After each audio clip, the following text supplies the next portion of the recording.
Blaine, good morning. What was it like there last night? Well, Willie, good morning to you. It was certainly very busy, very crowded, and very locked down with security. That's the best way to describe it. He actually entered through this gate that you see right here behind me. I timed it. I was standing right in this very spot, saw his motorcade zoom past. He went in at 7:35, came out at 7:56. Those were the times that the motorcade came in and out of those gates. So we're talking about 21 minutes or so on the compound, less than 20 minutes inside the building. So when you consider the fact that, Willie, if you or I or really any other person were to be booked into the county jail here in Fulton County, it can run anywhere from 12 hours or so to get in, get out, get fingerprinted, really go through much of the same process that we saw from the former president last night. So the fact that he spent less than 20 minutes inside the building is stunning. It shows just how expedited this process was. We were speaking with some people here who work inside the jail. They said this is the fastest booking that they've ever seen, and understandably so. So that's what happened on the inside. We know that he took a mugshot. We know that he was fingerprinted. He also had his booking information entered. Now, what was interesting is that we actually saw the booking information pop into the system before the former president actually made it to the jail. So when you kind of look at that, we know that that also helped expedite the process, that his height, his weight, his hair color, his eye color, all of that was entered before he even got there. So they all just had to do the fingerprinting and other things actually inside the building.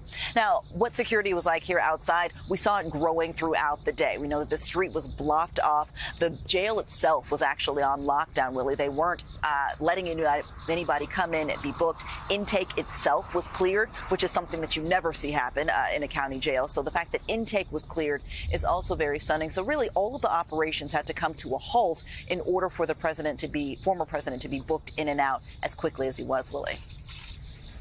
Blaine, Trump's surrender came in advance of that noon deadline today. That's the deadline for all 19 co-defendants in the case to turn themselves in. Early this morning, 5 others were booked at the Fulton County Jail. Former DOJ official Jeffrey Clark, Georgia State Senator Sean Still, Trump 2020 campaign staffer Michael Roman, and attorney Robert Cheeley. They were all processed and released on bond. Former Coffee County elections supervisor Misty Hampton also turned herself in, but it's unclear if she too was released. Clark is the most notable of the group. In the final weeks of the Trump administration, the former president came close to naming him acting attorney general. That potential appointment was the subject of a tense Oval Office meeting where other top Justice Department officials threatened to resign if he was installed as AG. Yesterday, Trump's former White House chief of staff, Mark Meadows, and the former executive director of the group Black Voices for Trump, Harrison Floyd, were also booked. Meadows, who has petitioned to have his case moved to federal court, was released on $100,000 bond. A hearing on that matter is scheduled for Monday. And Floyd became the first co-defendant to not be released after being booked. That was because he did not have a preset bond agreement. A Chicago woman who was once a publicist for Kanye West and a Lutheran pastor who is also from Illinois are the last 2 co-defendants yet to surrender. Blaine, I guess we expect to see them before noon today. Do you know anything about the person who's being detained right now or Mark Meadows' efforts to try and put everything off that seemed to be failing so far? Yeah, Miko, I'll start with Mark Meadows.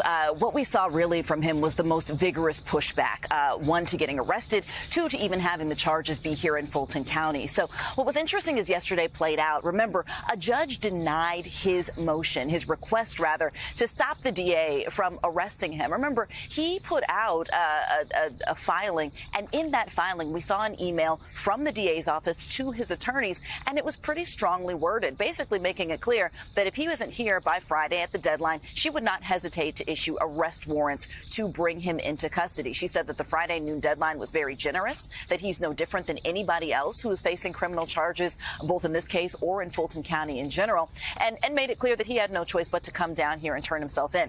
We got a heads up a couple of hours before he did, and sure enough, we saw him come down, turn himself in, and was released very quickly thereafter. So where it stands in terms of removing itself to federal court, that hearing is going to be held on Monday. That's an evidentiary hearing hearing. We're going to see that on Monday. That will kind of give us a better sense of where things are going and how that case may turn out.